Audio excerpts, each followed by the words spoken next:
6 centuries after the birth of Christ, a barely known nomadic people emerging from Arabia were on the point of thrusting themselves into history. They will travel far beyond the limits of the desert to make their mark on the rich land of Europe and of North Africa. They were Arabs, the followers of a new faith, Islam. And 1 century later, this faith will hold sway over a large area of our world.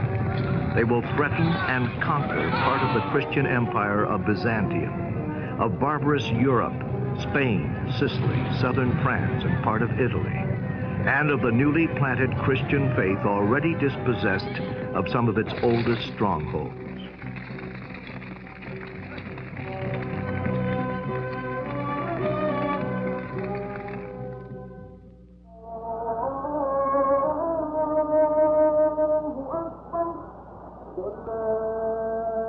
What does it mean to us? What was Islam before our time? What do we know of it today? What is this religion which our Western world, out of fear, pride, or indifference, has most often refused to acknowledge, and which it has for a long time looked at only through the distorting glass of the Crusades? What Islam says today is said by nearly 1 billion human beings who are Muslims. In Arabic, the Muslimun. Those who profess the Islamic faith, they are in the Arabian Peninsula, in Cairo, Egypt, in Damascus, Syria, in Baghdad, Iraq. More in New Delhi, India, in Lahore, Pakistan, in Samarkand, in the Soviet Union, in Kuala Lumpur, Malaysia, in Istanbul, between Europe and Asia, in Sarajevo, in Yugoslavia,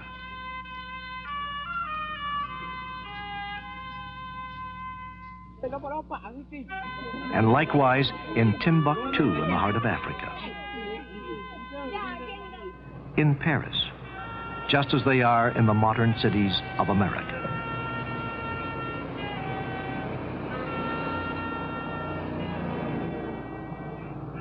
This mosque is in the city of Washington.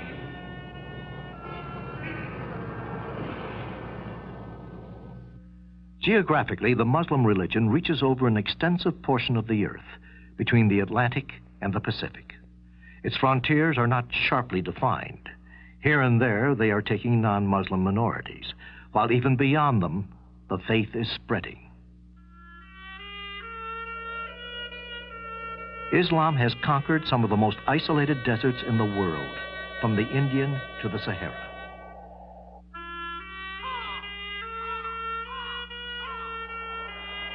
And in contrast, some of the most populous spots on our globe, the valleys of the Nile and the Ganges, and the islands of Indonesia.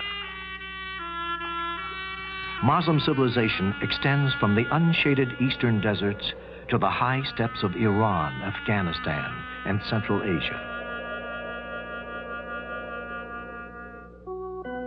Here, Muslims call themselves Kurds, Turkomans, Kyrgyz, or Pathans, some nomadic, some settled, forming a mosaic of peoples and customs, the same varieties all the way from snows to the warm seas of Indonesia, Malaysia, and the southern Philippines. Millions of people living on faraway islands, millions more Muslims. But beyond nationality and the difference of cultures, beyond all division of politics, faith is the strong bond which links together these souls.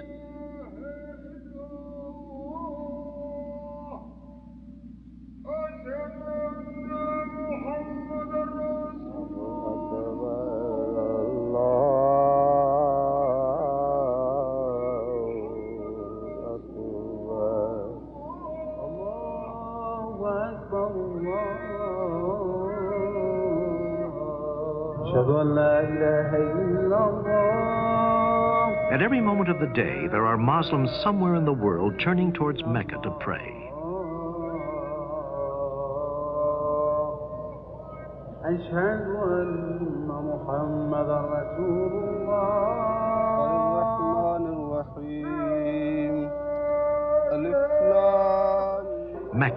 a sacred core where pilgrims are to be found every year bearing witness to the spiritual unity, this brotherhood which knows no frontiers. The faith of Islam is gaining new territory. It is spreading in Africa, from Senegal to Somalia, from Mauritania and Chad into Cameroon and southern equatorial of Africa. But it encompasses other contrasts besides those of country, those of manner of life. At one extreme, rural communities with closely guarded traditions. At the other, modern cities.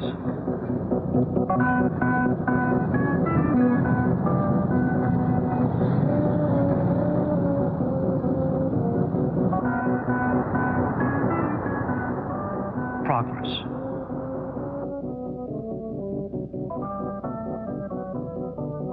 Industry.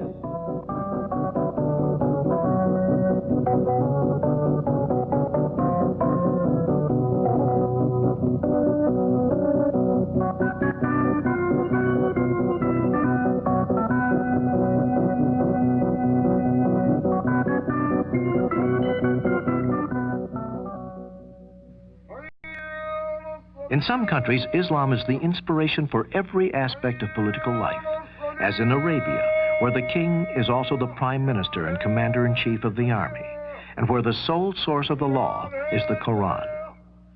Where and how God, whose prophet is Muhammad, has he revealed himself to man?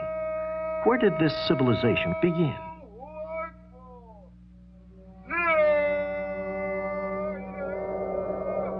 In Arabia, or as its own people call it, the island of Arabia, it is virtually an island. In the past, to travel, a real knowledge of navigation was required. Across the waves of sand and stretches of rock in the north, over the waters of the Red Sea to the west, over the Indian Ocean and the Persian Gulf to the south and to the east.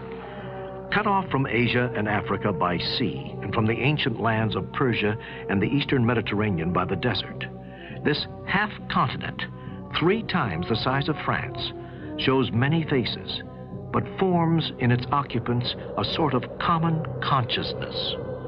On the west along the Red Sea rises a frontier of mountains over a mile high. In the south and southwest, chains of yet higher mountains form the more fertile regions of Yemen and Hadramaut, sloping down in the center to the Persian Gulf, a huge desert plateau, a giant tableland.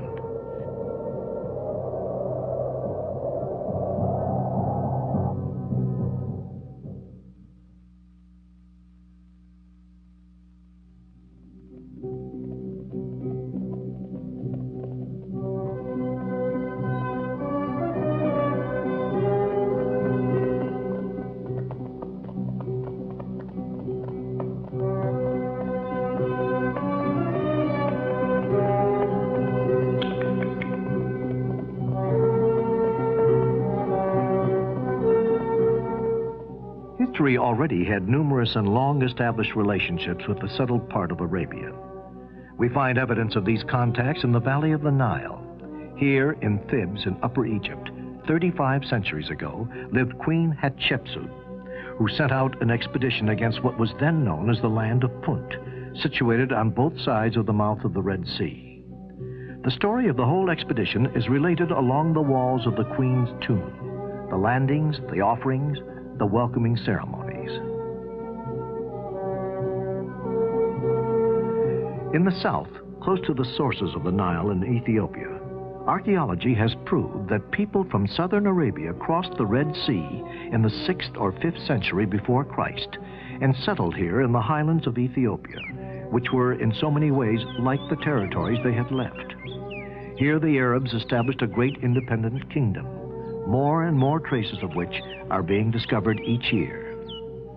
The greatest settlement of the Arab civilization in Ethiopia was at Aksum, the capital of the kingdom, which began Arab and became Ethiopian and Christian in the 16th century AD, a kingdom which was able to survive in complete isolation well beyond the year 1000.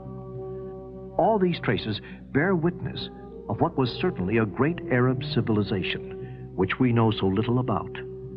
But it is not only stones that remind us.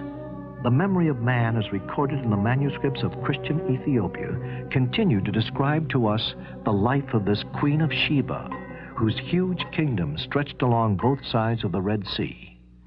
She is the lady, as we are told in the biblical book of Kings, who gave a large quantity of spices and precious stones to Solomon.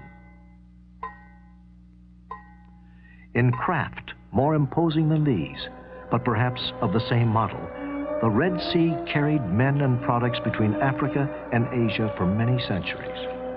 Across the sea, the trade was carried on, turning southern Arabia into a cradle of civilization.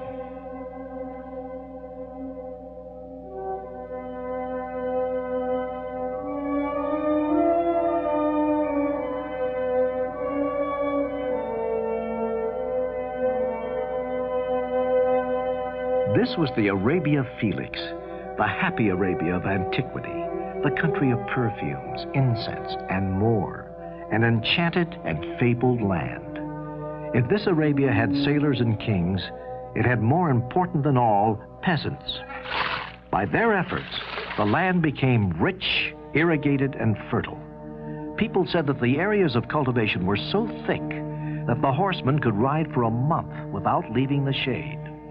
The whole agricultural and hydraulic system depended upon a huge dam at Marib, of which not a trace remains.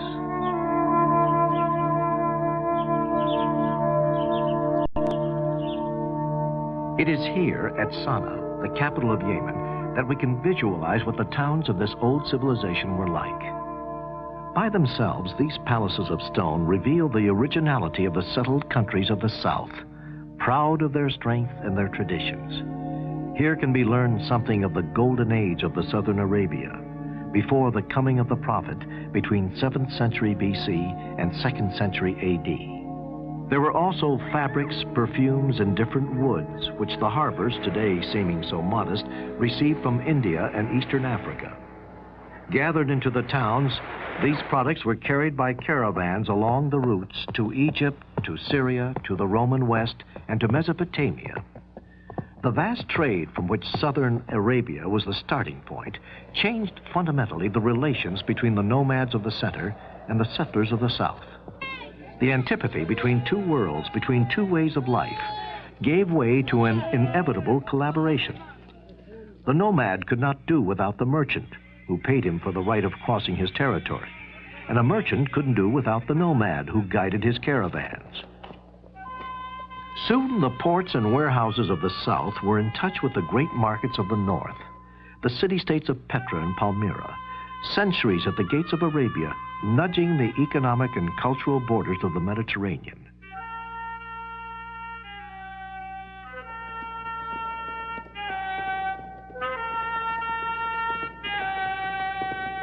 Jordan, a narrow path 12 miles long, and at the end, an enormous half-circle of cliffs. This town, which can only be reached via a single road, this walk town in Petra, this town which Arab tribes called Nabateans, founded in the 5th century before Christ, was influenced by Greek culture, but even if written in Aramaic, the spoken language was Arabic. Generations of Bedouins have stopped here.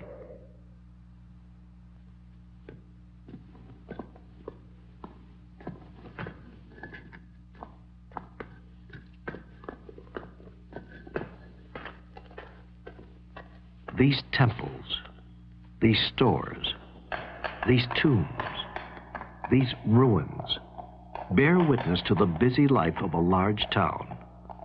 A caravan port, Petra, became the capital of an Arab merchant state, which redistributed the produce of the East throughout the Mediterranean. Rome objected, made sure of her control over the town, and then absorbed it for good under Trajan in the 1st century of our era.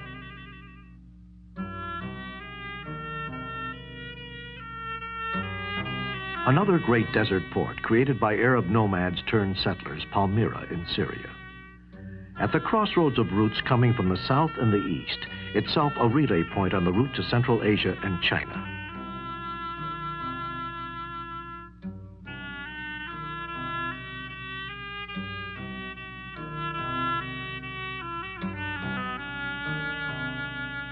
In the time of its splendor, between the 1st and 3rd century A.D., Palmyra, or as it is called here, Tadmor, was governed by a local aristocracy which made it one of the great forces in the eastern Mediterranean.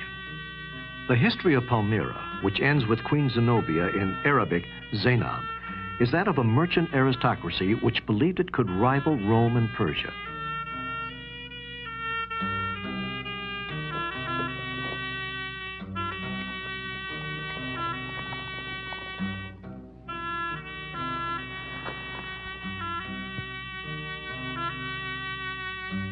In the second half of the 3rd century, Palmyra, which governed all the caravan traffic to Asia Minor, Mesopotamia, Arabia, Egypt, and Western Mediterranean, Palmyra, the proud, rebelled against Rome.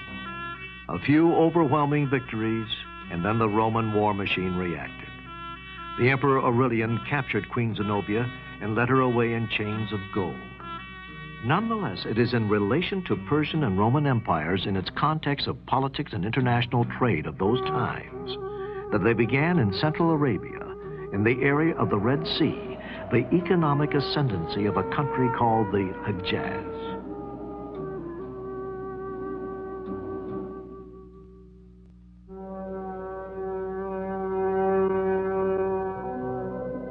It is in the central regions, in the areas vaster than, say, all France, shaped in large part by mountains, gorgeous cliffs, and craters.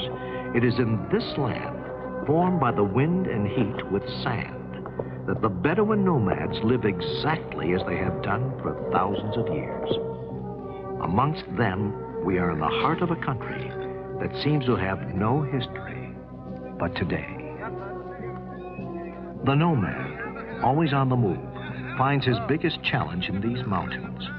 The peaks rise very high, more than a mile in the region of Taiz in southern Arabia.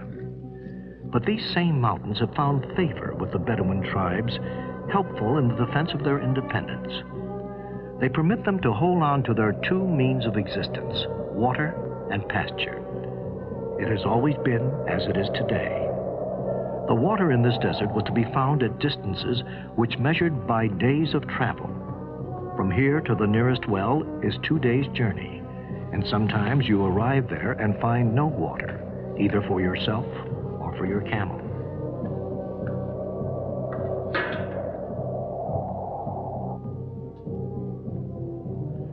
Bedouin pasture land, scanty pasturage, which to us appears to be as arid as the rest of the desert. And yet, bunches of this dirty plant are enough to banish the hunger of the Bedouins' camels and goats.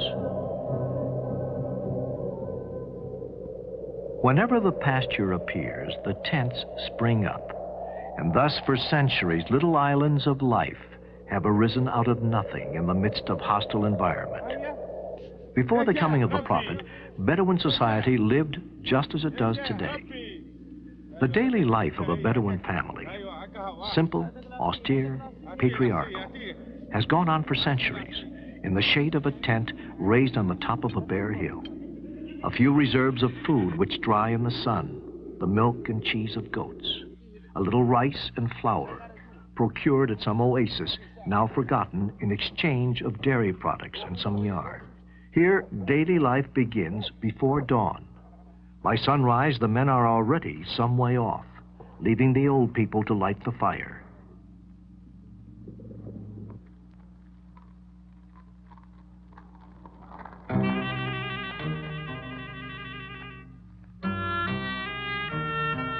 And the women to make the bread. Nomad women have always been less confined and freer than those who live at the oasis in the towns. And above all, they have had their roles as mothers in a society otherwise extremely patriarchal. For the real wealth is the children. From age of 10, children are taught to lead and guard the animals, and they say there is nothing to shape character more than this unending solitude. According to complex social attitudes and moral conventions based on the Moruva, manly honor, this honor means pride in the closeness of the group, respect for the elder and the weak, generosity and forgiveness. A tribe is an association of families who trace their beginnings back to a common ancestor. Hospitality is the chief virtue. The arrival of a guest is the signal for celebration, an opportunity to show one's generosity, no matter what time of day or night.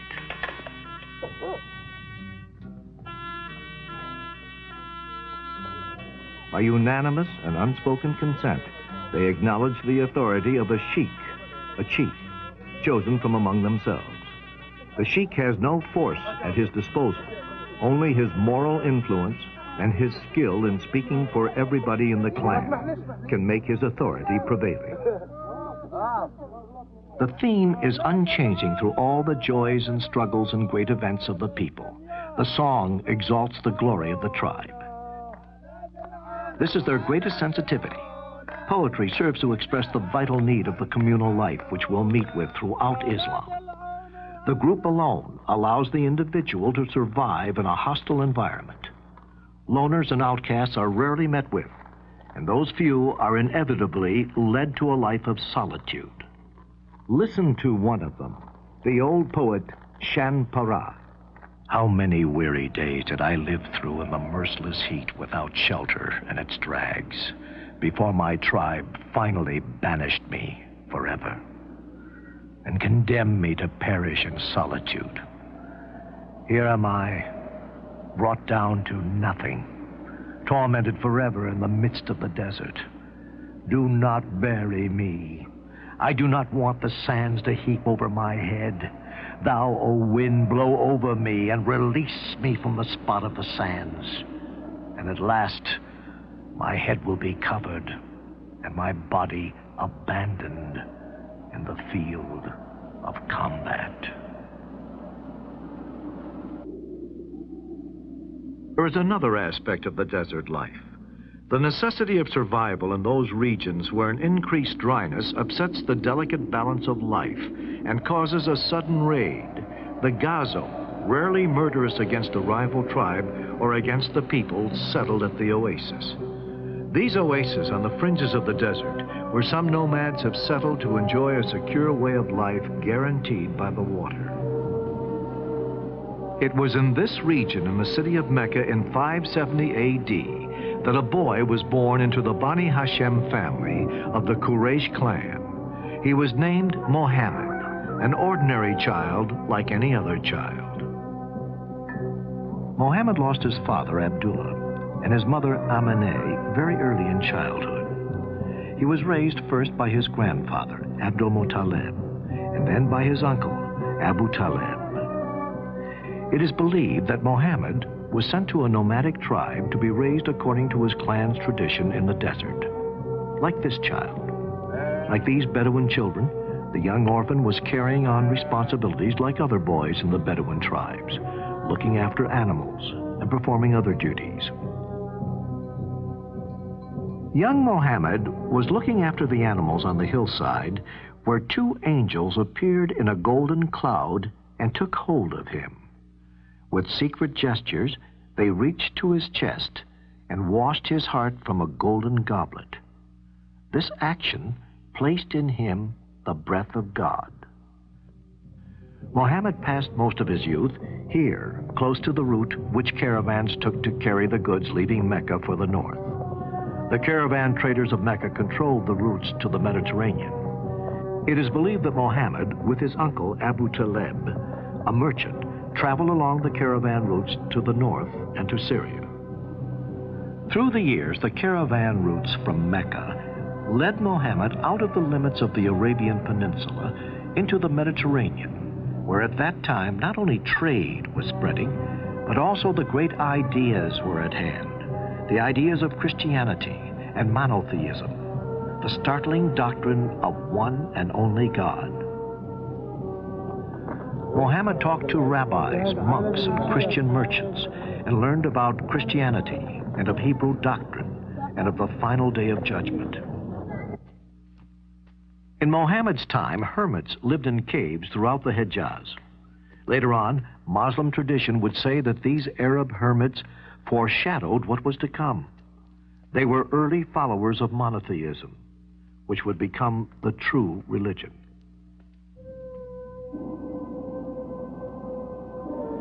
At age 25, Muhammad was a young merchant whose wisdom and honesty had already won him the nickname Al-Amin, the trustworthy. He was unlettered, but sophisticated. Khadija, a rich merchant widow, had heard of Muhammad. She asked his cooperation. Muhammad led her caravan to Syria and brought back goods to be sold in Mecca. Khadija heard admiration from the other and more experienced caravan members about him. Through a friend, Khadija proposed to marry the young Muhammad. She was 15 years older than he. Khadija became his wife. Thus Muhammad gained an important position, but wealth and business could not satisfy his concern about religions. He seeks a deeper meaning for his society and God, the concept of Allah, the one and only. Muhammad felt the need to find solitude. Often he climbed to a small cave amongst the rocks of Mount Hira, just north of Mecca, fasting and meditating in order to get close to his God. In the light of what he had learned, the old pagan idols of Arabia looked shameful.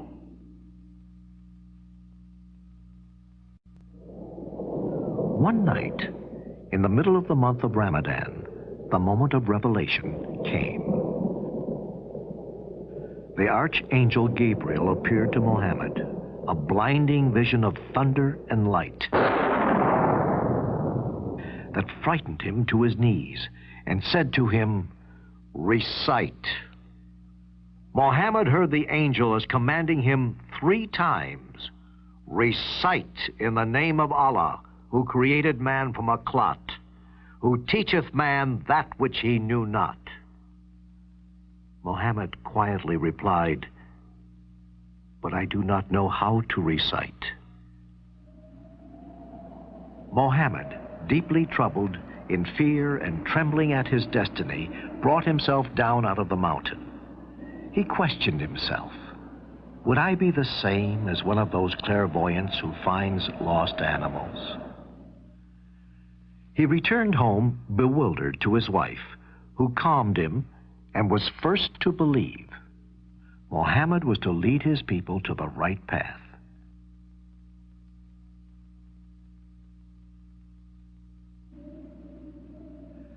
For 3 years after this day, Muhammad returned to Mount Hira, and the revelation continued.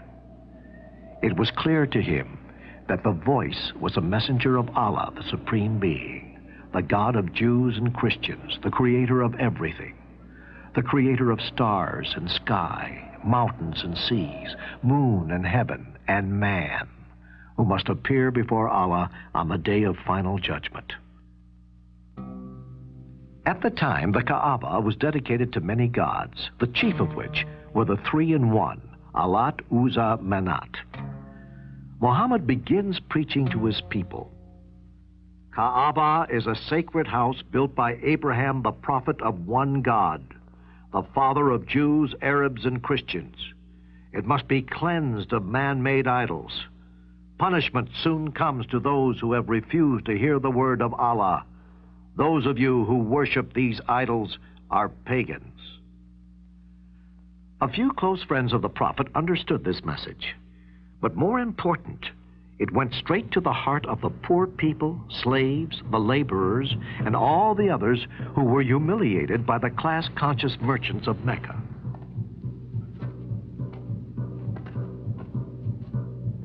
Meccans are threatened. They react harshly. Muhammad has discredited their gods and called them pagans. And most of all, he has threatened their pocketbooks.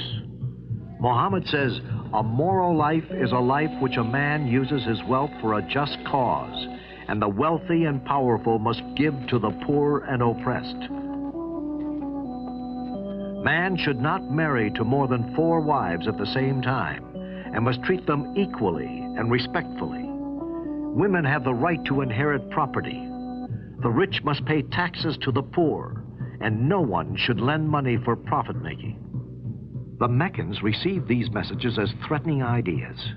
The merchants and the rich men of Mecca, whose great source of income was the Kaaba with its old idols, were afraid to lose their benefits. They decided to plot against Muhammad. Time and time again, openly, Muhammad and his followers were harassed. Meccans were afraid to kill Muhammad because of the powerful Quraysh clan, who might revenge him. But the increasing harassment had threatened Muhammad's followers. In addition to these problems, now his wife, Khadija, dies. Muhammad gathered his followers quietly and told them to leave Mecca. They went and crossed the Red Sea to Abyssinia, where the Quraysh clan had been trading for many years. This was the first Muslim community outside the Arabian Peninsula. Lonely and sad, Muhammad prays to his God at Kaaba. Suddenly, the archangel Gabriel appeared again, took him up, gently placed him on the wing of a fabulous creature, among other angels, flew him to Jerusalem, and then lifted him up into the seventh heaven, where Muhammad spoke to the past prophets Abraham, Noah, Moses, and Jesus. The angels brought him back to Kaaba, where Muhammad proved the truth of messages of other prophets. But Mecca was busy plotting against Muhammad, and each tribe took part in a conspiracy to kill Muhammad and his followers. It was a time for yearly pilgrimage to Mecca. Yathrib, an oasis 200 miles to the north, had already heard of Muhammad's messages of brotherhood. They decided to send a delegation to Mecca as pilgrims, but secretly they must meet with Muhammad and invite him and his followers to their town.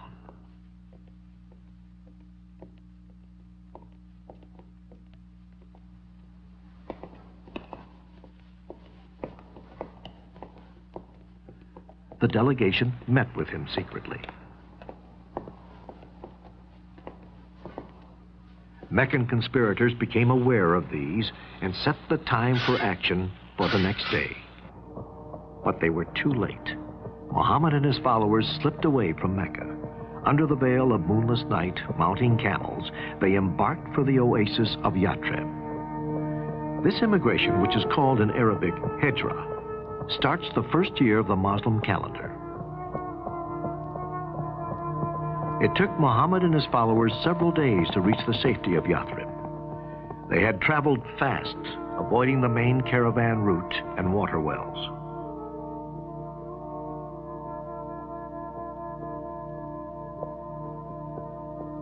People of Yathrib were alerted of his coming. A small band of Muslim converts living at the oasis were waiting for him. When Muhammad arrived there, they shouted, "He has come! He has come!" Tears staining their cheeks. They offered him their homes, but Muhammad said, "God will guide my camel to a chosen spot." His camel stopped and kneeled near a small barn. Here Muhammad, with his own hands, with help of his followers, built the world's first mosque. From then on, the oasis at Yathrib became known to the world as Madinatul Nabi, City of the Prophet, or simply Medina. Around the extraordinary personality of Muhammad, the small Muslim community began to flourish and became a political force. Muhammad marries and has children. The revelation continued and was written down. These revelations form the Quran, the Muslim holy book. Now the Quran sets the guidelines on the practical matters, such as taxes, trades, marriage, divorce, and military matters, and details how a Muslim should conduct his prayers.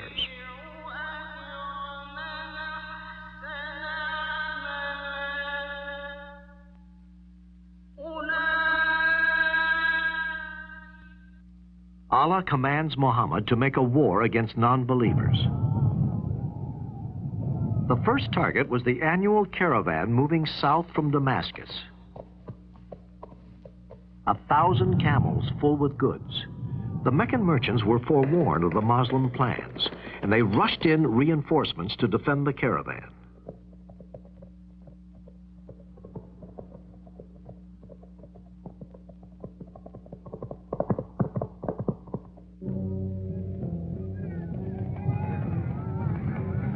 At the walls of Badr, near the Red Sea coast, they surprised Muhammad's army of 300. Muhammad shouted, "All who die today will enter paradise." Outnumbered 3-1, the Muslims fought bravely and fiercely and triumphed. A year later at Mount Uhud, near Medina, the Meccans retaliated. History records 27 raids.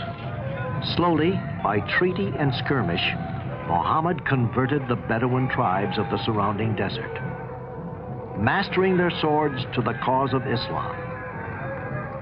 After almost 2 decades, Muhammad the Prophet re-entered his native city, Mecca, now leading an army of 10,000. Mecca was surrendered without a fight. The Prophet walked to the Kaaba, touched the black stone, and made the prescribed 7 circuits. He ordered to smash the idols. He declared a general amnesty, and Meccans swore allegiance to the Prophet of God.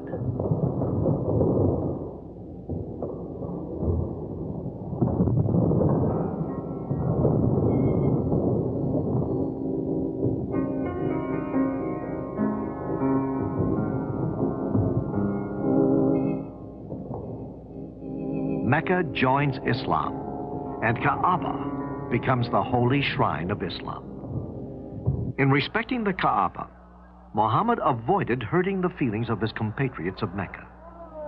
The old forms of pilgrimage were kept, but quietly changed. Within 2 years, much of Arabia was united under the banner of Islam. But the Prophet's mission was nearing its end. Back in Medina, he fell ill, weakening in each passing day. And finally, on June 8th, 632, in the arms of his favorite wife, Aisha, Muhammad whispered his last devotions, then peacefully surrendered to Allah's will. Aisha's father, Abu Bakr, gave the news of his death. "Men, may all those who knew Muhammad learn that he is dead. May all those who worship the God of Muhammad know that he is alive and immortal."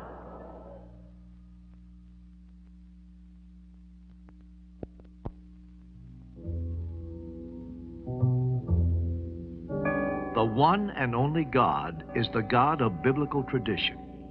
Muslims believe in God, in what has been revealed in Abraham, in Ishmael, in Isaac, in Jacob, in what was given to Moses and Jesus, in what was given to the prophets on the part of the Lord. Muhammad always said that Abraham, Moses, and Jesus were his predecessors. The Quran is quite clear about Jesus by denying him a divine nature. It is this which divides Islam from Christianity, with their faith in Jesus Christ, the only Son of God, born of the Father at the beginning of the world. In effect, through the Quran, God says God cannot be penetrated. He has no offspring. He has no father. None is equal to him. The Muslim community deeply believes that everything that is taking place is the divine will and is best for the community. Destiny, after all, is in the hands of Allah, and every Muslim will be fulfilled of his expectation by God, even if this fulfillment is deferred to the day of judgment. The way Muslims think of themselves and the way they interpret the meaning of life is the fact that human beings are created like everything else in the universe by force, which neither they understand nor control. Men come into existence and pass away not by their own choice and decision, but by an overwhelming power beyond their comprehension. Allahu Akbar,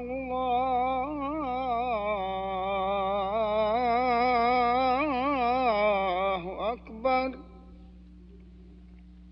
Ashhadu an la ilaha illallah.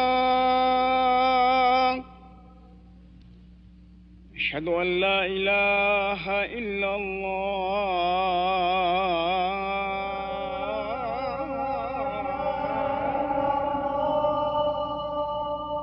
I bear witness that there is no God but Allah, and I bear witness that Muhammad is the servant and apostle of Allah.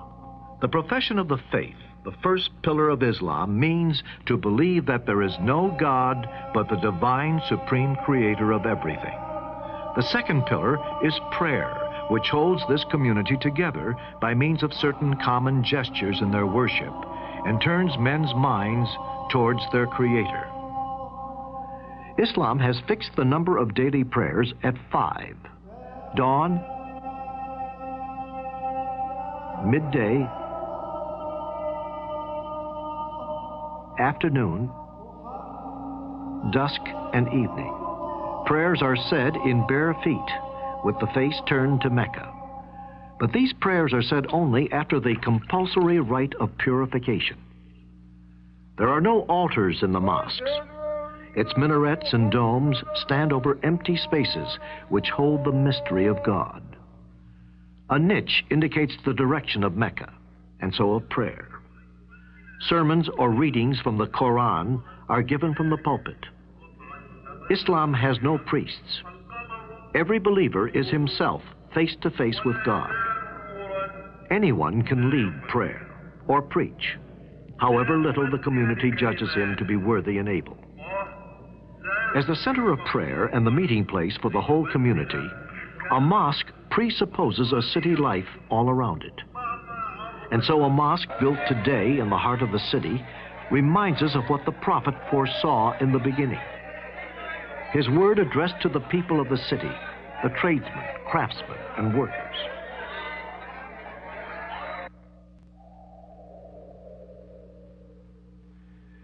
The Bedouins were on the outside of this emerging Islam. The washing, which is called for before prayer, could not take place here, where it is difficult to find water. It was only as an afterthought in the final surahs of the Quran that Islam authorized sand for the ritual of purification. And the nomad's prayer is often solitary, and it was these same Bedouins who assured the early success of Islam.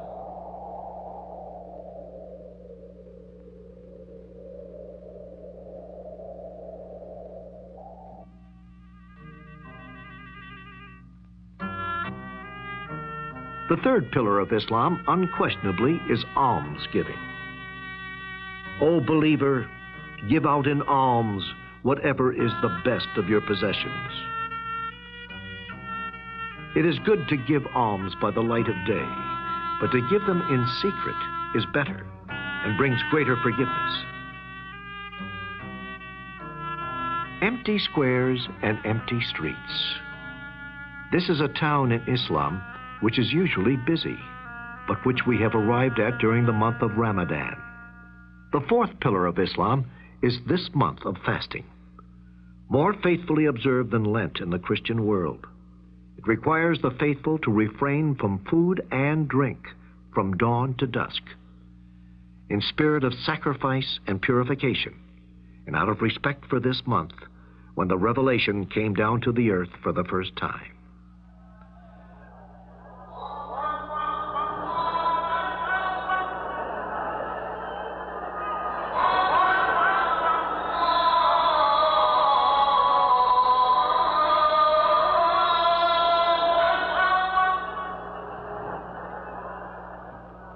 The fifth and last pillar of the faith is pilgrimage to Mecca, the holiest place of Islam.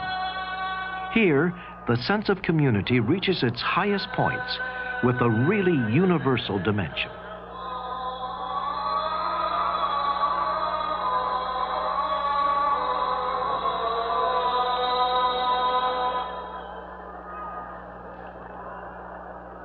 Looking at this crowd, so mixed in nationality, culture, and wealth, we have to put to ourselves a question.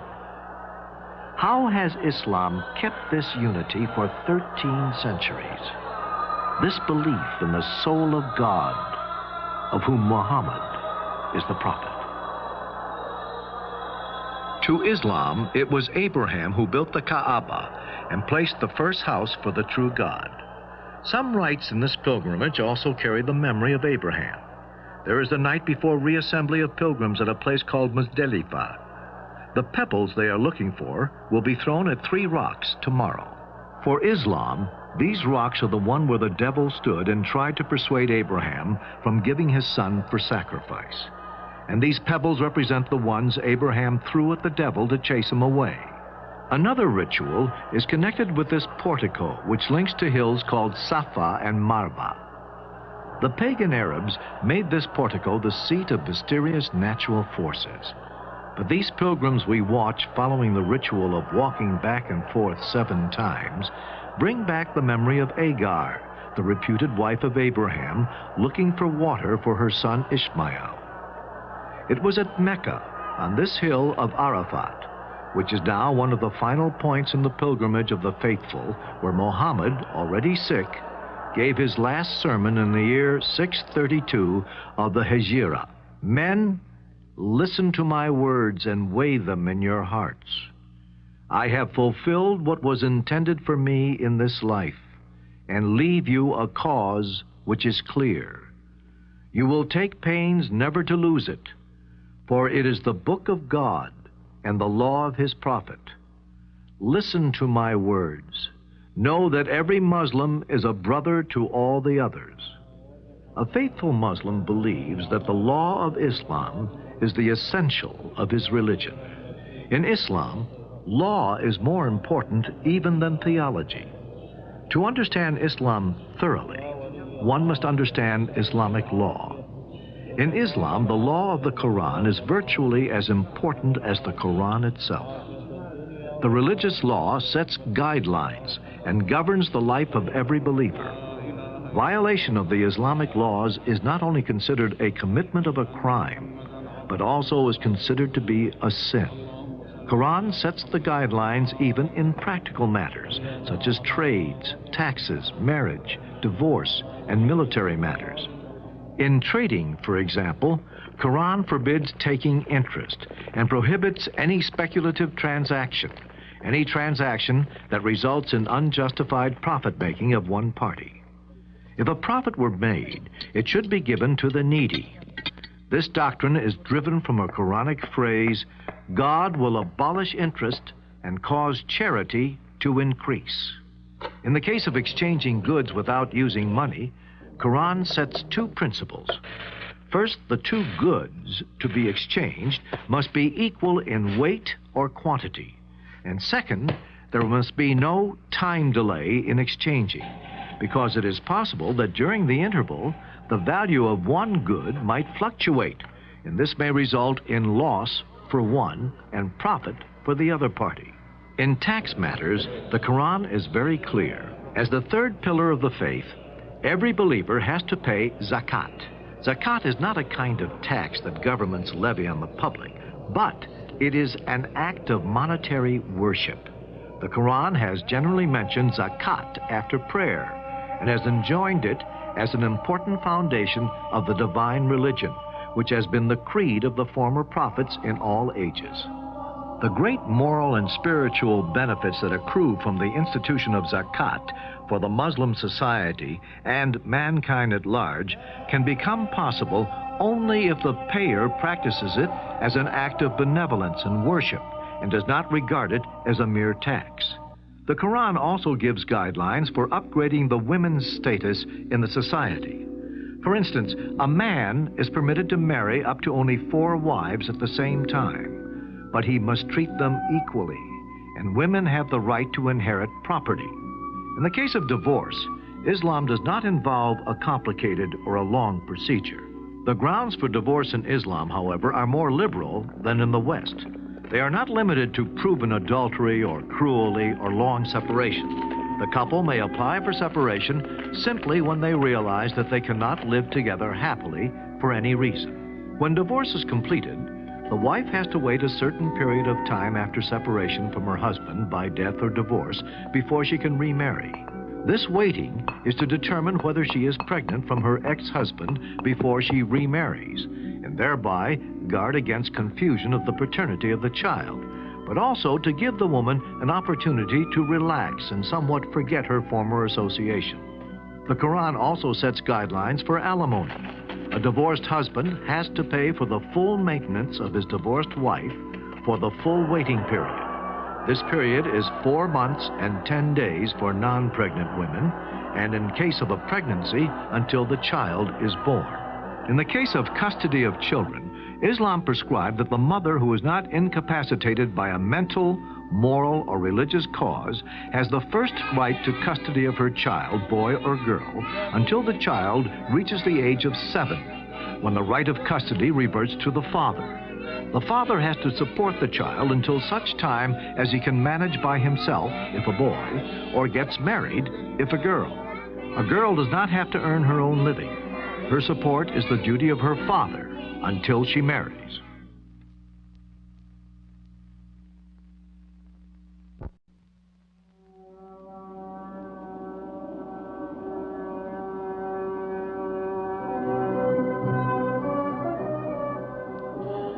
On the death of Muhammad in 632, although a significant part of Arabia had already been converted by the message of Quran, the Muslim community was still very fragile and easily upset by the rivalries between the nomadic Bedouins and the people who had settled at the oasis and towns.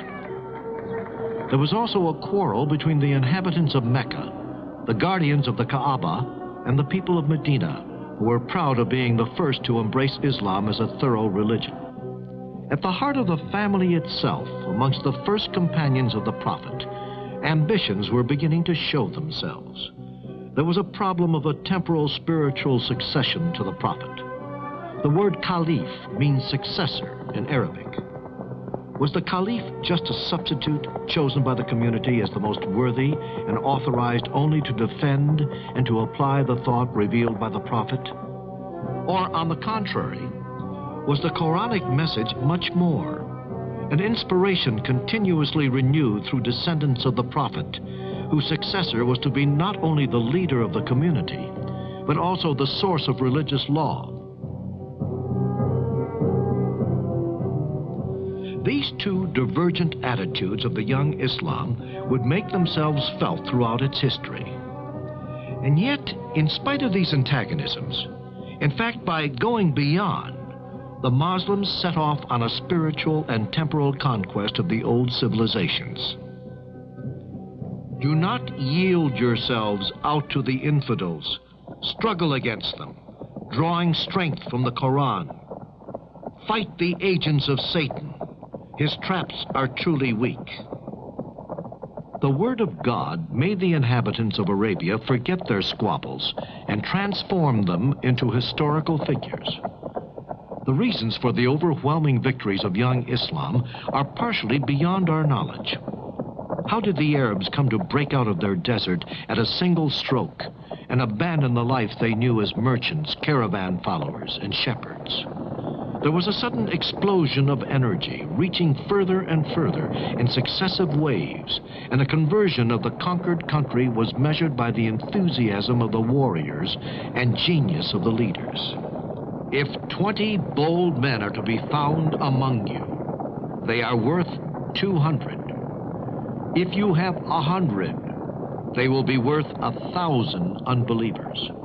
Facing the attack of a handful of ill-equipped nomads, the two great empires of Byzantium and Sassanid Persia revealed themselves as impotent.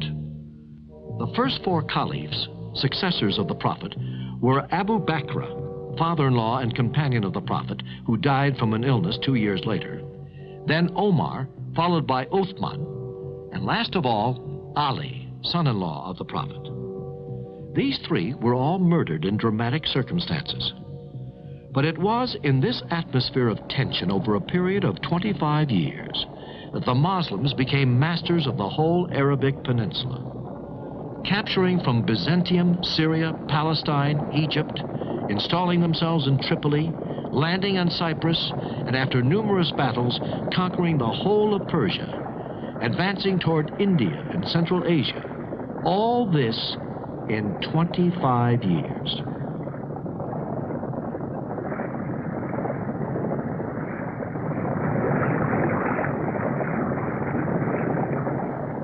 To account for such extraordinary successes, the High Middle Ages finds no explanation other than divine will. For some, the invaders were the supernatural forces of the Antichrist. For others, they were judges sent by God. Certainly, the religious element must not be underestimated. The new faith, praising its disciples' struggles and promising them victory or paradise, played a determining role. We shall grant a reward without limit to whoever fights along God's road, whether he be killed or victorious. But the rapid collapse of the Persian Empire and the Sassanid dynasty and the retreat of the Byzantine Empire is also accounted for by their own state of impotence and degradation. Here are the ruins of a Byzantine city. If such mighty walls were overcome, and if so many monuments like these were smashed down, it was because the advancing Arabs sometimes found only shadows defying them. The empires against which the turbulent young Arab armies of Islam measured themselves concealed behind their facades of power the far advanced weakness of a very sick body, undermined by social inequalities and religious squabbles, and these were made worse by the authoritarianism of its princes. Moreover, these two great empires had been exhausting themselves in skirmishes and wars for many generations, capturing and recapturing the provinces which Islam was about to take for good. The local populations were very quick to greet the newcomers as representatives of a more just society. For the peasants of Iran, oppressed by the Sassanid aristocracy, as well as for the common man of Asia Minor and Mediterranean Africa, harassed by the vicious taxes of Byzantium, Islam meant a relief after centuries of misery and exploitation. By the grace of God, you have become our brothers, while you were once our enemies. May you form a community with us. Poor man speaking to poor man. They recognized each other and understood each other, having already been acquainted since the time when the Arab shepherd, caravan driver, or merchant had lingered on the outskirts of the cities. Nonetheless, during the final years of the first period of conquest, Islam went through a particularly dramatic crisis, which left scars behind which could be seen for centuries to mar unity. After the murder of the third Caliph of Islam, Uthman, in his home at Medina, 656, Ali, cousin and son-in-law of the Prophet, found himself inheriting the Prophet's mentors. Although Ali was easily able to defeat partisans, encouraged by Aisha, one of the Prophet's widows, at the so-called Battle of the Camel, he was obliged to come to understanding with the head of the Umayyad clan from Mecca, who was the Arab governor of Syria and Egypt. They later took over the caliphate after the murder of Ali in 660 and introduced the dynastic principle into the succession of the Prophet.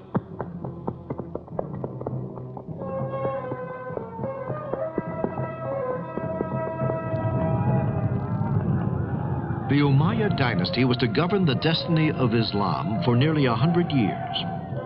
During its predominance, the conquest would be continued towards the west after desperate battles against the barbarous tribes of the Maghreb.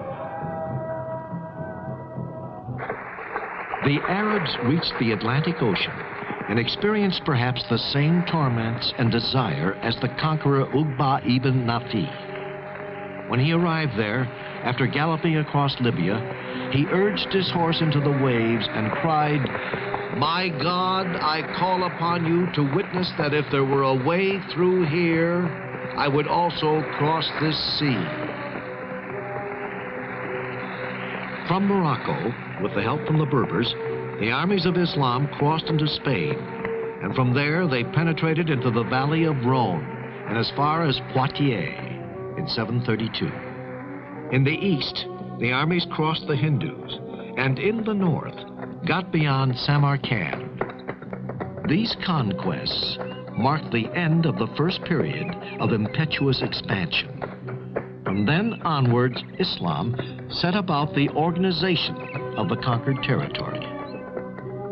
The Umayyad caliphs moved the political capital from Medina in Arabia to Damascus in Syria, and came to a decisive stage in the meeting of Arabia and Islam with the old cultures of Mediterranean. For the first time, two words extending from the mouth of the Hindus to Spain found themselves united under the same authority, fused in the same economic community, dedicated to the same culture.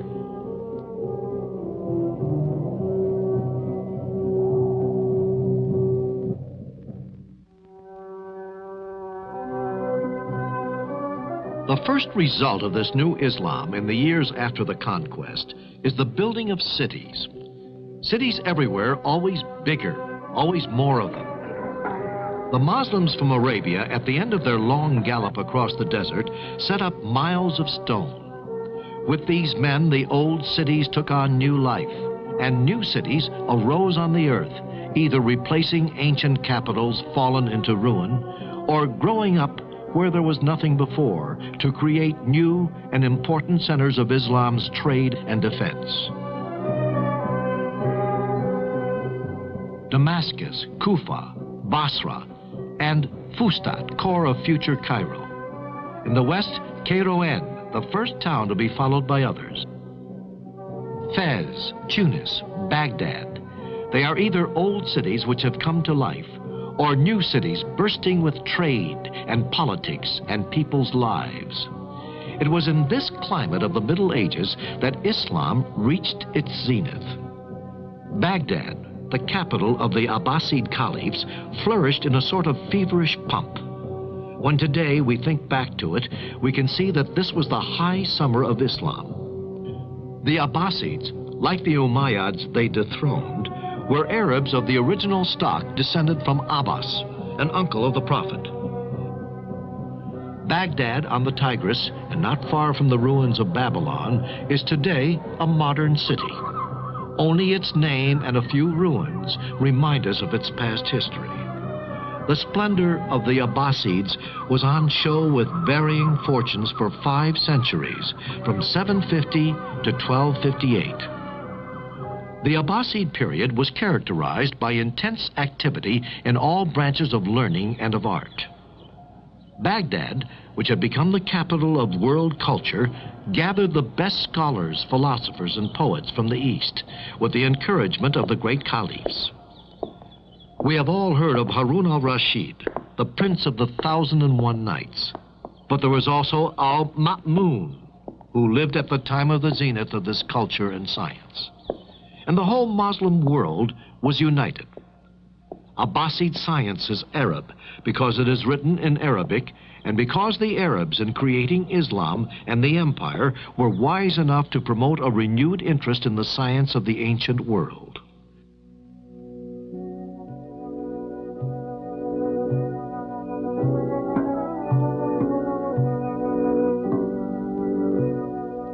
A symbol of these great assemblies is the Treaty of the Fixed Stars by the great astronomer and mathematician Khwarizmi, an Arabized Persian who lived in the 9th century. In the work of Khwarizmi, there was something new, 0, and the numerals we call Arabic, or as the scholar himself called more correctly, Indian. But before everything else, Khwarizmi is known as the inventor of algebra and logarithmic tables.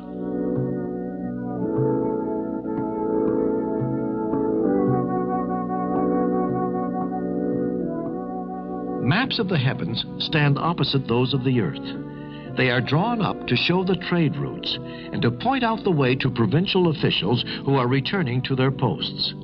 But they were also drawn from sheer scientific curiosity. Muslim geographers determined the length and the degree on our globe and took pains to correct Ptolemy's map. Here is a map of the Mediterranean with Italy and Sicily, drawn by Idrisi, a geographer of the 12th century. The south is at the top, and it is only by turning it upside down that we can discover the features we are familiar with today. This is the University of Kuwait, Above the entrance are the words from the Quran, "O Lord, may our knowledge increase." All Muslim universities, from the most modern to oldest and most glorious, keep fresh the memory of the great discoveries in science, in philosophy of the medieval Arab world. Not one student or teacher can forget that glorious moment in the Muslim history, when to be a Muslim meant to belong to the most advanced scientific, cultural, and technological society known to man. The West was able to profit best from the scientific discoveries of the Arab scholars. They were discoveries which revolutionized every aspect of science, from optics to chemistry, from mathematics to medicine and mechanics. So they were practical discoveries, also needed for the correct solution for technological problems. The Muslim world, for example, was a past master in manufacture of the complicated clocks and of gears of all sorts moved by the force of water or wind. Indeed, the windmills, which you can still see in the Mediterranean basin, from Spain all the way to Greece and Turkey, have probably come down to us from the high plateaus of Iran or of Tibet by way of the Muslims. From Spain and Sicily, Arab thought, either theoretical or practical, soon won over a Europe which was very far from reaching a similar level of culture. At Salerno in southern Italy, or at Montpellier with its joyously preserved manuscripts, Arabic medicine established for centuries its domination over an astounded old world. This was the school of medicine which flourished under the famous Avicenna. Avicenna was the first man who was able to hit upon the difficult synthesis between Quran theology and the philosophy of the ancient classical world. This was in the 11th century. He elaborated the most important philosophical system of the time, which became known in the Western world too. Admiration for Aristotle and other Greek philosophers stopped where the Word of God began. This Word of God was written in the Quran, and was to be interpreted sometimes in the liberal sense, but more often in a broad and indirect sense.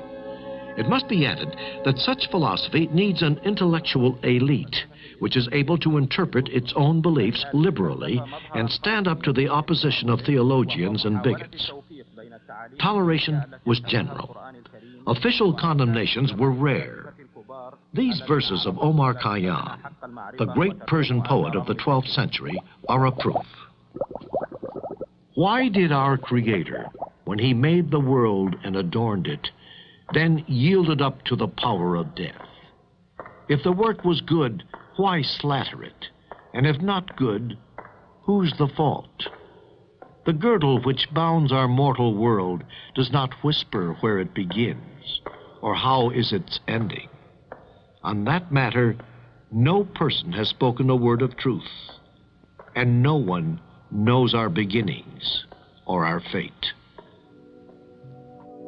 These ideas, which would have led directly to the stake in Europe, arose from the ancient cultures, reawakened and invigorated by Islam. Islam did not only produce universal scholars like Avicenna or Al-Biruni. It contributed greatly to the flowering of Muslim figurative art, architecture, decoration, and painting.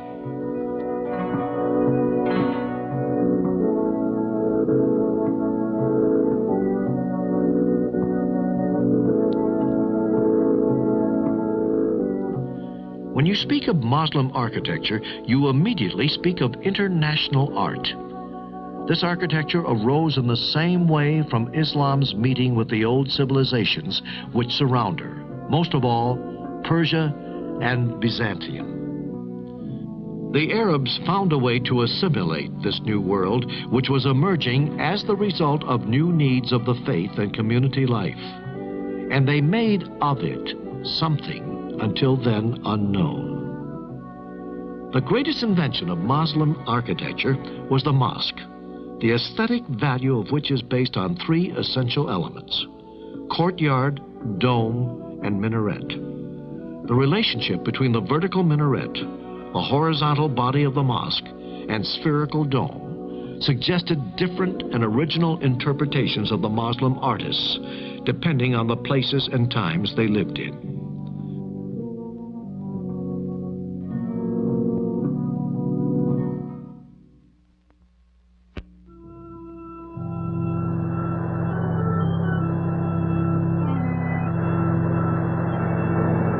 Starting from Morocco in 716 and helped by Berber troops, the Arabs shut off the Mediterranean and crossed over into Spain.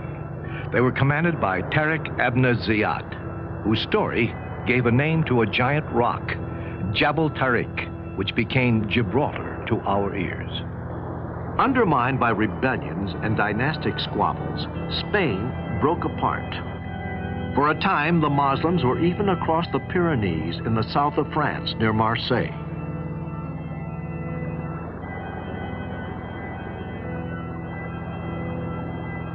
These old deserted mills along the river are known as Saracen mills. The Arabs did not just make a few raids, they came to stay. Come face to face with the invaders, the barbarous Europe of the Lombards and the Franks seemed for a long time incapable of any reaction, petrified for fear of seeing Christianity disappear beneath the forces of the Antichrist.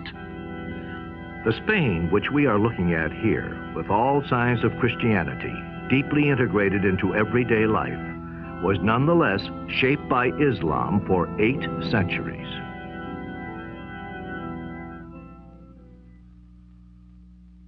The conquest was easy.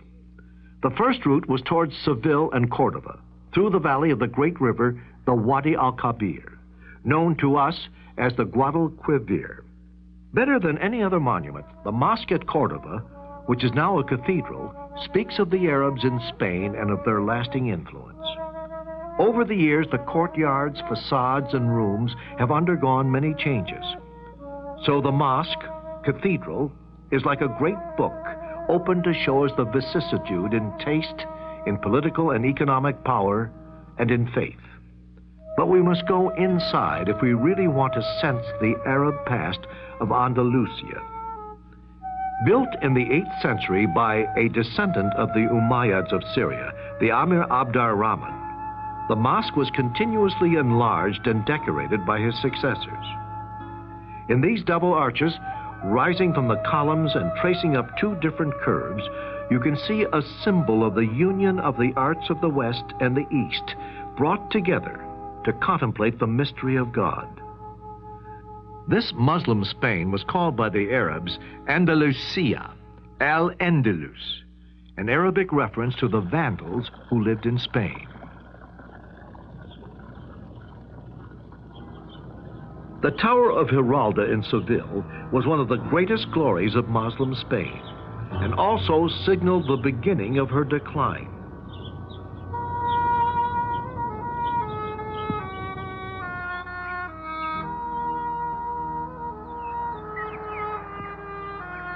It may or may not commemorate the victory over the Christians in 1195, but there is no doubt that Giralda reminds us of buildings in Morocco, like the Hassan Tower in Rabat or the minarets at Marrakesh.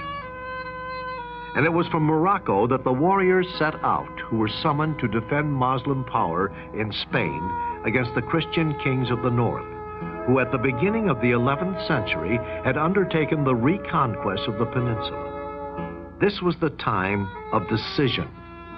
The warriors from North Africa returned, but not only to defend Islam and fight the Christians. They came too to bring Spain back to the right path. They believed she had become decadent and forgetful of the Prophet's teachings. In 2 waves, one from Western Sahara and one from Atlas Mountains in Morocco, these Muslims overran North Africa and Spain in the 11th century, backing up the earlier Arab victories. But Spain had changed. She was no longer a country and had become a province governed from Morocco. Rabat. Here was to rise the greatest mosque in the world, the mosque of an empire which wanted to unite North Africa and reconquer Spain. The culture of Arab Spain had reached a very high level. From this period dated the careers of the saints and scholars known throughout the world.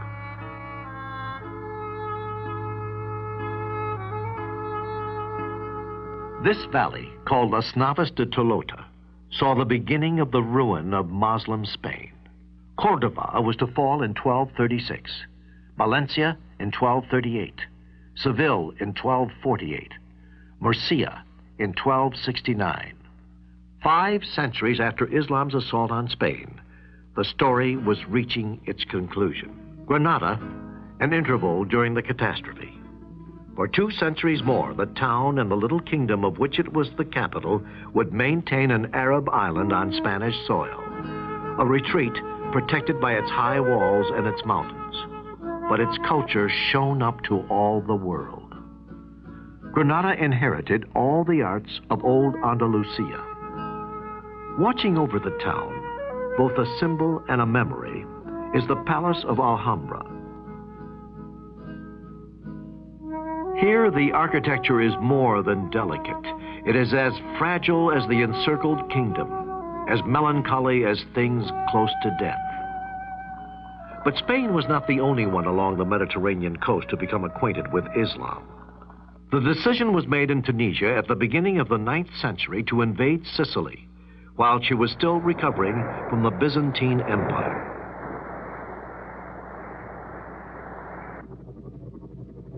The expedition was set out. 2 centuries were enough to make the island a beacon of culture in the Mediterranean. Palermo, the capital of the island, and one of the greatest cities of the Arab world, seems to the eyes of the surprised visitors to be hidden beneath her palms and orange trees, while her palaces and mosques towered over them. For many years in Arab history, the name of Sicily, conquered, enriched, and then lost. The palaces of Christian Normans had Arabic names and decorations. These rich homes, retreats, cloisters, and churches all indicate the attraction of the Eastern arts for the conquerors. Here, Norman culture flourished and took over the best of the Arab tradition: language, design, institutions, poetry, court ceremonial, and the art of living. Facing Islam in Spain and Sicily was the Christian West, a West which accepted Muslim culture but remained closed to any significant contact. In this time of chivalry in the high Middle Ages, the idea of the Crusades for the freeing of the Holy Land was born. Pope Urban II declared the Holy War against Islam, and the goal was the invasion of Jerusalem. The First Crusade was in 1095. The Abbasid Caliph of Baghdad and their rivals, the Fatimids of Cairo, opposed only weakly the advance of the Crusaders, or as they were known in the East, the Franks. The Crusaders besieged Jerusalem, took it, and celebrated their victory with an appalling bloodbath. In these places, which represented power and fear, the Christian knights lived for 2 centuries.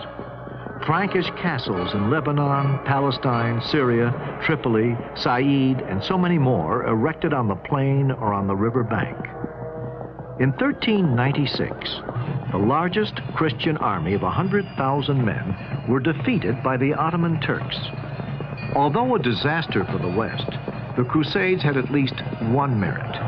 They dismissed all preconceived notions about Saracens and introduced them as men of flesh and blood, and showed their preoccupation, like their enemies in the West, with problems of politics, trade, and daily life. In spite of all these conflicts recorded in history, wherever Islam set foot, their treatment of other religions and faith showed great toleration. Each faith was free to follow its own belief. Only an annual payment of tax was set to be made by non-Muslims to the mosque.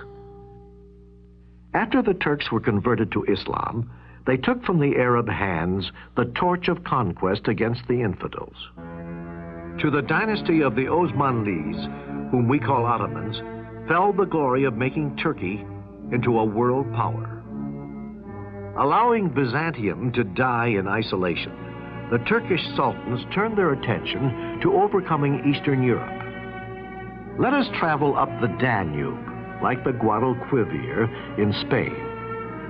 This river, but on a much bigger scale, traces the path of the conquerors: Romania, Bulgaria, Serbia, Hungary. The countries fell, and their cities, Belgrade, Budapest. Here is a reminder of these years of occupation. These macabre skull towers built at the expense of the Serbian rebels. At last, in 1529, Suleiman the Magnificent lay in wait outside Vienna. But Vienna resisted, just as she would resist Sultan Mehmet IV in 1683, to mark forever the limit of Ottoman expansion into Europe. But before this, in 1453, Byzantium, the Rome of the East, the Rome of Orthodox Christianity, had fallen.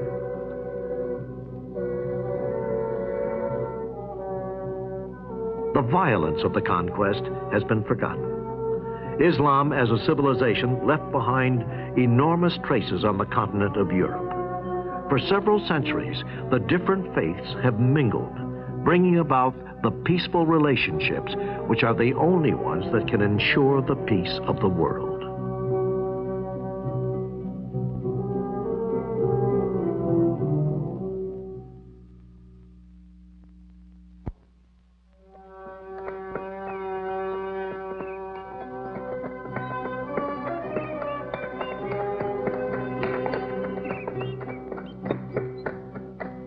From here, the Muslims, bearers of the word of the Prophet, made themselves known in successive raids along the valley of the Hindus, and then throughout all India. These were bold excursions, the results of which came to be of more and more importance for the future of India. On the high plateau of Afghanistan, which is battered by the winds, they built triumphal towers. Nothing, or almost nothing, remains of the glory of Ghazni, the town from which, round about the year 1000, the real Muslim conquest of India began. Ghazni today is scarcely more than a big market town for trade and agriculture in a sparse countryside a mile above sea level. Who would imagine that these streets and bazaars had known their hours of glory and high culture? In these years, when northern India was regularly pillaged, Ghazni was the meeting place of poets, artists, and philosophers arriving from all corners of the Muslim world. At Ghazni, every year when spring returns, the people partake in a game of strength and skill, where the ferocious spirit of the Turco-Iranian cavalry, which once swept out across India, seems to revive.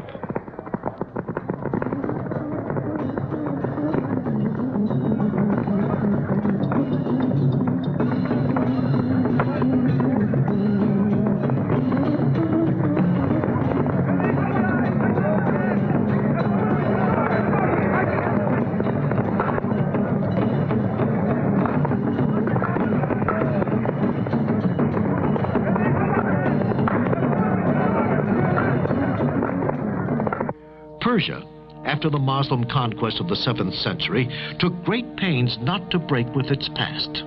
On the contrary, she jealously guarded it, enriched it, and absorbed it into Muslim civilization. Soon she would be able to win over the courts of the Turkish countries and northern India to her culture.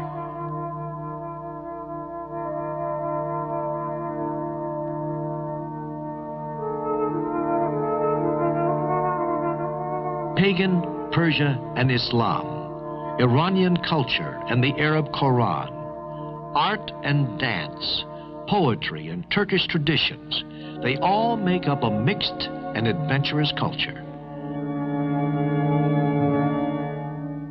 Impeccable warriors they may have been, but all the same, the invaders of India were not ignorant barbarians. The attacks on India were often just raids, after which the aggressors went back to their mountains in the northwest. The special story of Islam confronting India was going to be for centuries one of a mutual attempt to convert each other. The first conquerors sleep now at Fatah in Pakistan, side by side with their distant successors, the Mongols.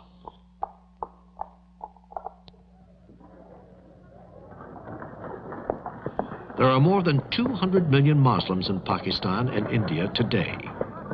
Hindus were converted to Islam in great numbers because they were fascinated by the message of the new faith, which offered them an ideal based on the concept of absolute unity of God.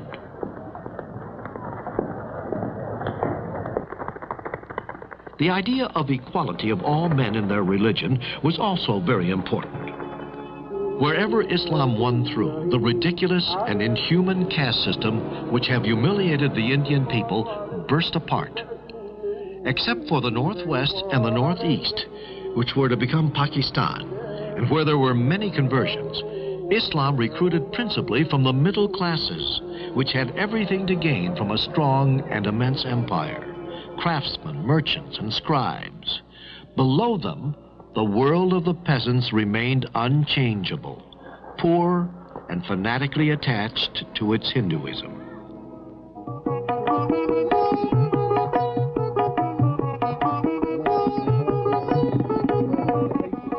At the highest level of society, Islam attracted the warrior aristocracy, including the sovereign.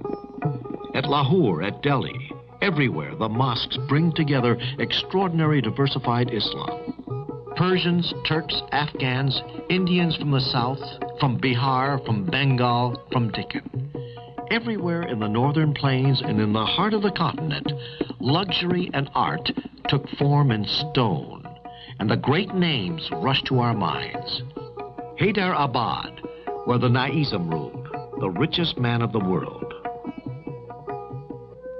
The story of relationship between the two communities, Hindu and Muslim, is extremely complex and comes right down to the present-day split between India and Pakistan. Once the shock of the conquest was over, the Hindus converted to Islam did not feel themselves so far away from their compatriots who had remained Hindus, for they kept their culture and family traditions. So they became a very useful core which could understand and help both outlooks. This is Ajmer, a sacred place of Muslim India, where the pilgrims come to visit the tomb of Chishti, one of those missionaries who did so much for the spreading of Islam among the Indian masses. The enormous influence of these missionaries and the quiet impact they made on millions of people played perhaps a more important part than the military conquest which conventional history so often stresses.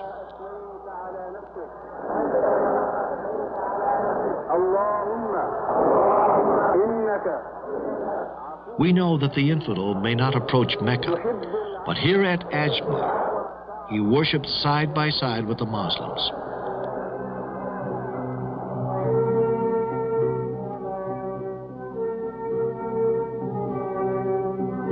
The starting points of the trade routes to the Far East were the coasts of Malabar and further to the west, southern Arabia, the Red Sea, and the Persian Gulf.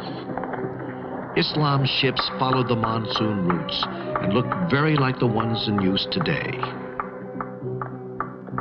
From such dockyards as these, the brave sailors had sailed as agents of a far-reaching trade and as missionaries of their faith. Their memories embody forever in the Sinbad of the 1001 Nights. The roots of this trade and its gospel talk may be summed up like this. From Aden and Muscat, which were ports on the Red Sea and the Persian Gulf, to the coast of India in Gujarat, Malabar, and Coromandel. Then down towards Ceylon and the Malacca Peninsula.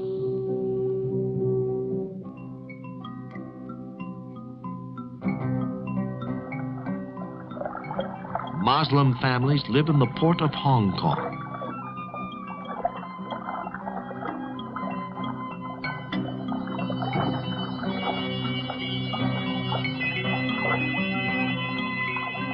There are perhaps 20 million Muslims in China. Some came into contact with the maritime trade. Others in the north and interior were affected by Islam ventures into Central Asia, or by the merchants on the Silk Route.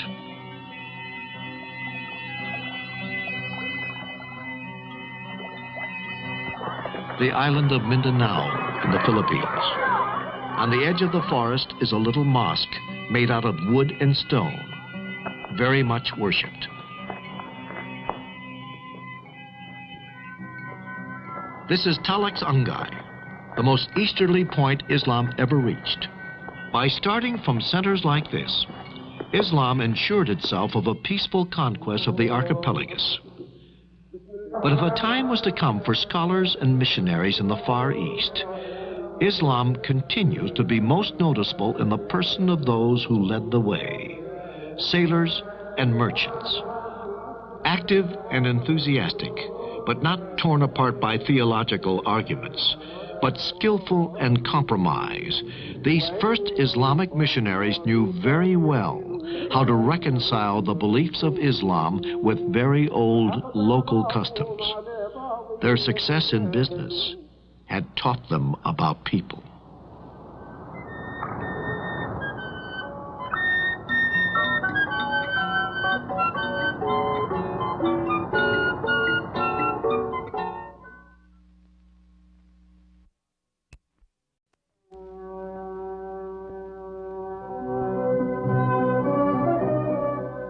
From one end of the world to the other and across many centuries, we have been watching history of Islam with its many mentalities and customs. Islam is a religion, but also a way of living. It represents a whole procession of people we think of as being far away, but who have, all the same, woven many strands into our own history and culture.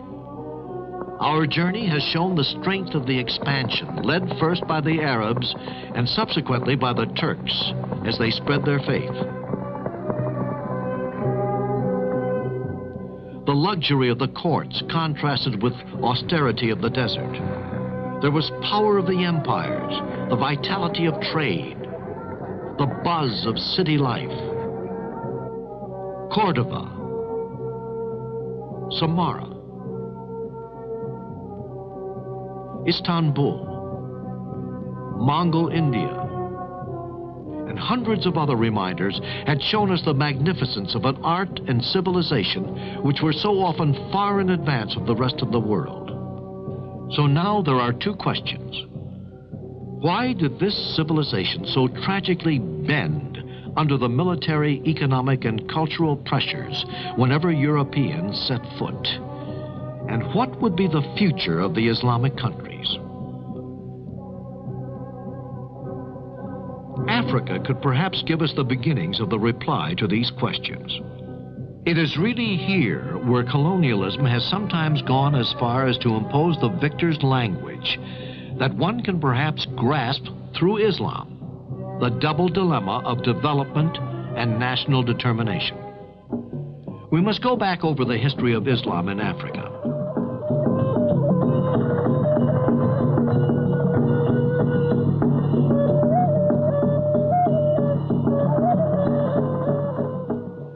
Aside from the north of Africa, the great route of Muslim penetration was in the east, where Islam is doing no more than continuing a story which has been going on for a long time along the Indian Ocean and towards the Upper Nile. Much later on, and much more difficult because of the desert and its nomads, the entry into West Africa began really only after the year of 1000 A.D. Immediately, the Arabs came into contact with the great kingdoms of medieval Africa, Christian Ethiopia and Nubia, and with other pagan kingdoms to the west.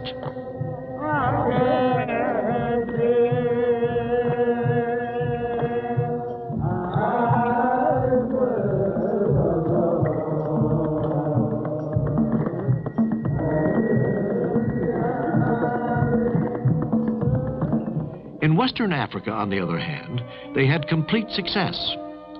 In 1706, against the capital of Ghana. Then came the turn of a new empire to the east of Ghana, much more open to the influences of Islam, the Empire of Mali.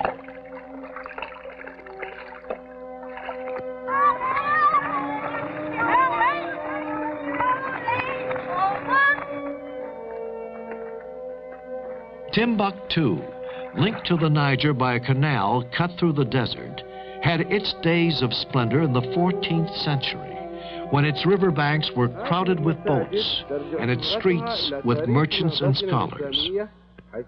These mosques are famous in the history of our Muslim civilization. This one was the University of Sangori, a place of study and worship of God. Here, famous teachers from Spain, Syria, and Morocco were active, and the libraries here were so rich in material that the city was called the capital of Muslim thought and culture. But today, nothing remains of the grandeur of Timbuktu.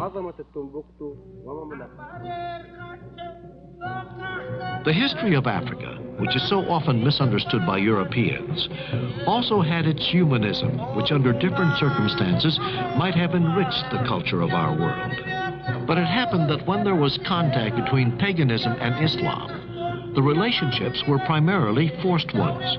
First between African slaves and the Christian or Islamic world, and then between colonized Africa, either pagan or Muslim, and the occupying European powers. The slave trade, carried out for 5 centuries by both the European and Islamic countries, deprived the black continent of millions, of tens of millions of human beings. And as scarcely had that trade come to an end when the era of imperialism began against both the African and Islamic countries. Britain, France, Spain, Italy, Portugal, and Germany were convinced that through their activities, the history of Africa and Islam was no more than a chapter in the greater history of Europe.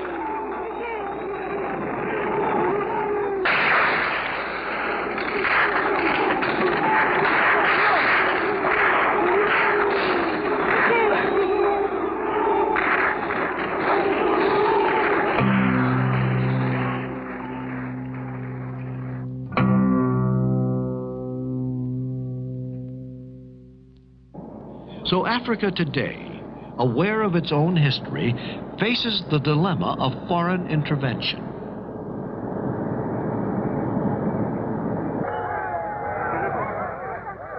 Islam, once the conqueror and exploiter, is now involved against colonialism. And it seems likely that Islam's influence will be of increasing importance. Abidjan, in the Ivory Coast. The Muslims are our brothers. That's all. What the Arabs and Muslims did in the past doesn't matter now.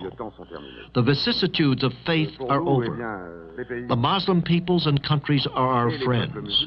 They have the same problems of poverty and development as we do, and the same enemy, the new white colonialism. So our struggle is the same. These memories of a tragic history overcome are to be found everywhere. Let us give illustrations, one in Africa and one in America. The island of Djiba in Tunisia is at the head of one of the old routes into Africa. 2 different children, 2 children who are brothers, run together to the sound of drums of Galala. Galala is the name of a region in Djiba where a community of African origin lives, which was at one time liberated by a Muslim saint. He is buried in this mosque and is feted once a year by a procession of brotherly union.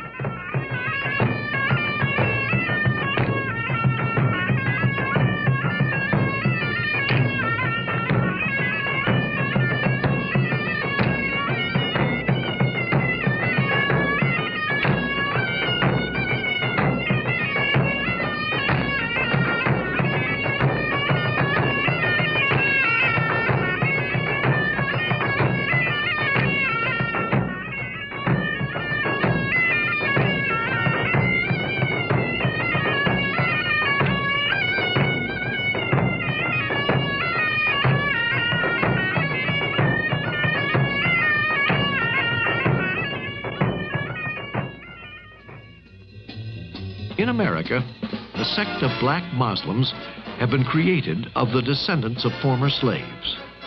The center of the movement is in Chicago. The message of Islam is spread through all the black community by the weekly papers. American Muslims have farms and greeneries which supply supermarkets with good natural food anyone can want. The thing you couldn't find in these modern places would be alcohol and poker cards, which, as we know, are contrary to their religious beliefs.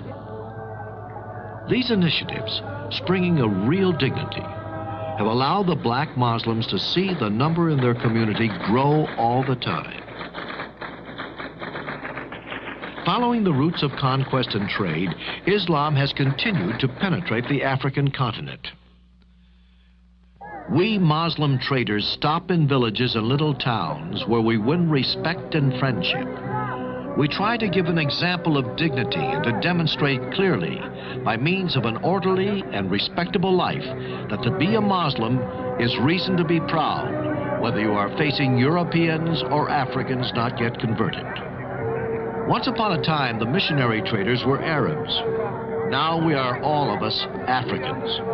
So the job is still easier. Brothers understand each other better.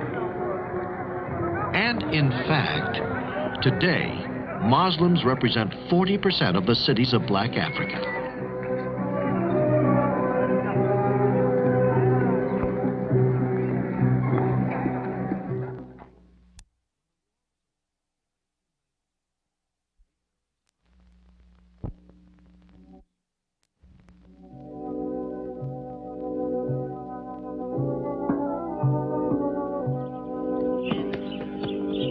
Is Islam keeping pace with the adjustments necessary with the needs of modern society? All the third world is asking this question. When talking like this about Islam, we have to reply by bearing in mind both the cause of the decline of the great Muslim empires and the reasons for the renewal of Muslim societies today. The crisis began towards the end of the Middle Ages. The rhythm of city life was slowing down.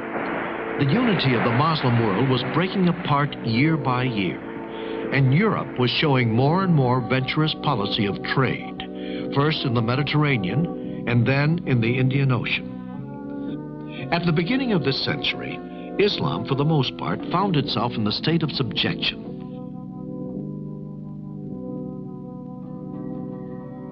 After taking a back seat in the world's history, Islam today is free after struggles which took various forms. The impetus to independence and the form it took depended in fact on the type of colonial domination and on the degree of culture and economic development.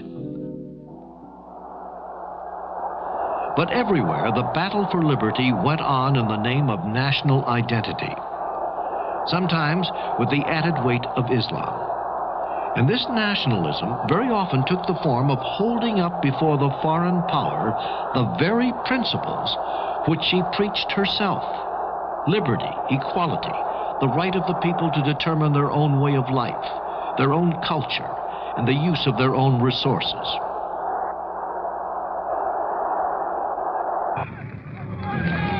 In 1916, the Amir Hussein and his son Faisal rebelled against the Turks in Hejaz, where Muhammad was born. As their ally, they had the enigmatic figure of an Englishman, T.E. Lawrence. When the war was over in 1919, the Arabs found themselves disappointed in their hopes. France and Britain divided up the remains of the Ottoman Empire. Then the people themselves, so long prepared and ready for their liberty, took over from the princes. The Second World War set the movement going. Lebanon and Syria were free in 1946, Libya in 1950. Iraq and Egypt, which had had independence at least on paper, achieved it finally after the war. In 1956, Tunisia, Morocco, and the Sudan became independent. In 1962, Algeria was at last quite free after 8 years of war. Islam has played varying roles in the formation of these new states. Sometimes considered as the symbol of the out-of-date past, perhaps, but more often providing the banner for reform, or even for rebellion.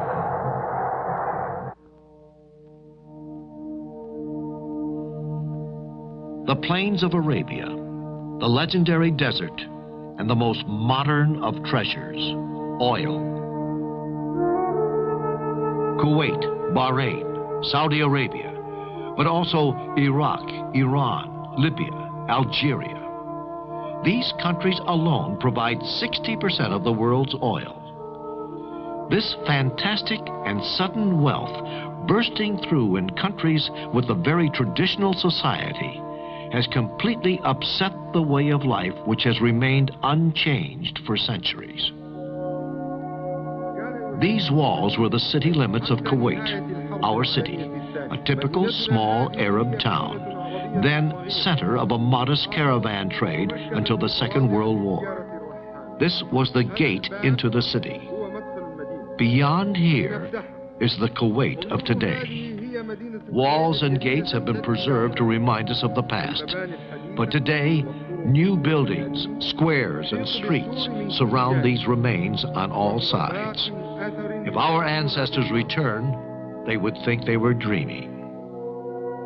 But the spirit of the old world hasn't disappeared with the same speed of the alleyways and bazaars have. The souls of men need more time to change than is required to change things. The ancient Bedouin mentality, with its values and its patriarchal sense about human relationships, has left marked traces right on the heart of the cities. And the fabulous palaces are perhaps only a new framework for rebuilding structures inherited from the past. This falling in with the needs of the 20th century, or its myth, perhaps is clear. And it's on this territory that Islam has to win its next struggle. Labor, factories, timetables, work shared, new relationships between men arise from this modern life and its battles, and it develops a new awareness of their destiny. While looking at these scenes of progress, roads under construction, airports, bridges, universities, and harbors, the question has to be asked: what will the future of Islam be? Let us take a look at one of the Muslim countries, the Kingdom of Saudi Arabia, where Islam began. New schools, colleges, and universities teach the young Muslim generation modern techniques within the frame of Islamic principles.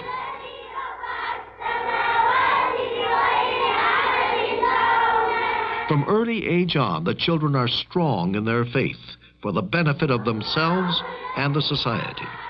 These are the teachers, nurses, doctors, and the scientists of the future. Although advanced industries are flourishing, modern methods and machines do not alter the enduring values of Islam.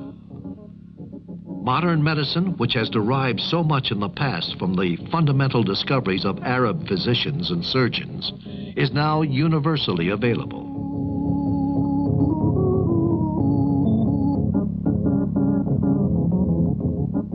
The desert is turning green and bearing fruit through modern systems of irrigation and artificial fertilizers.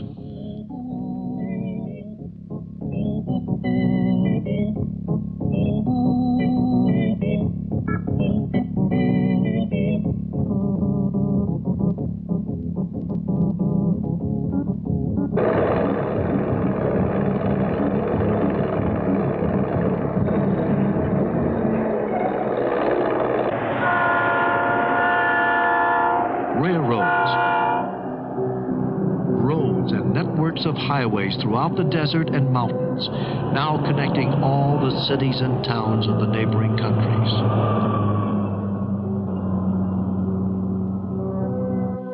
Telecommunication has come a long way since the 20s. Now Muslim countries are linked by radio, telegraph, telex, telephone, and television.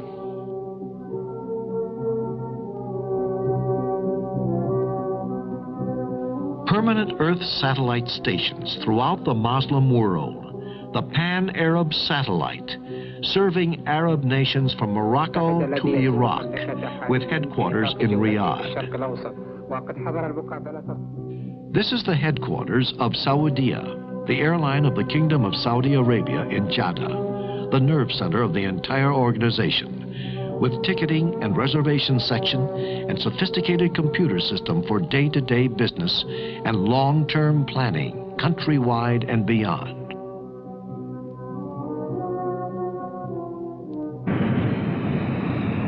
Now the airlines are covering the world: America, Europe, Far East, and Africa.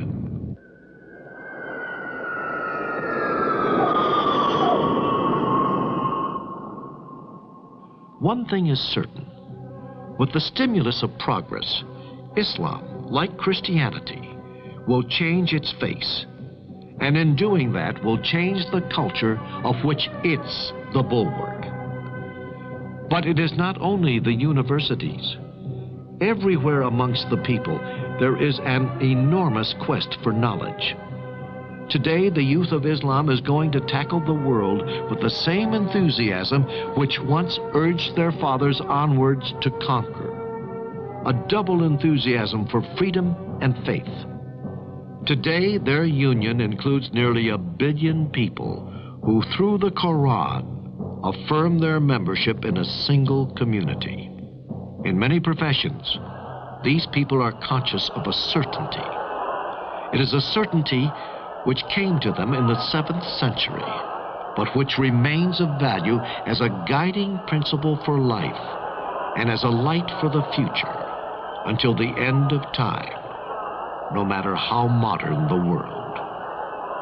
There is no divinity but God, and Muhammad is the prophet of God.